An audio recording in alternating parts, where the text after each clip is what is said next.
why involve the body in healing a mental disorder, right? An eating disorder is a mental disorder, so where does the body come into play? If we look at the stats, we realize that about 75% of people with eating disorders who are receiving residential treatment meet the threshold for PTSD. This leaves 25% of folks in residential who might have some symptoms, but just don't quite meet that substantial clinical threshold.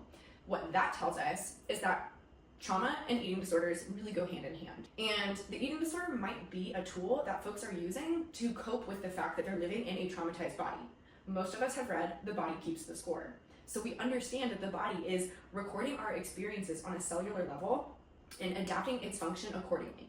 So if we start to avoid internal cues in our own body and physical sensations because it triggers trauma and makes us have memories, flashbacks, it feels unsafe, it feels out of control, right? Really triggering things. We need a way to regulate through that. And for most of these folks, the eating disorder has been how they regulate. It's how they dampen those sensations and reduce overwhelm. It's how they manage the anxiety that they feel. However, we all understand that this is not a great long-term strategy and that there are some serious consequences to coping in this way.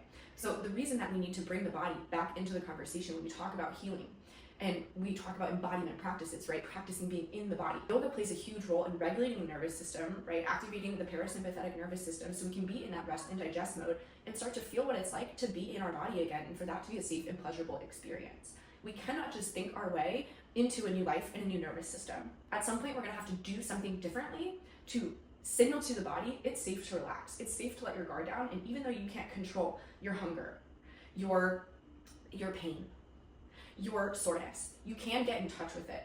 You can take actions to meet those needs. You can wear looser pants to support not having a belly ache if your stomach is already full. You can breathe deeply if you're noticing a tightness in the chest. So yoga helps us understand that we have so much autonomy and power when it comes to changing our internal mental and emotional state as well as our physical state. So we're starting to reconnect these things.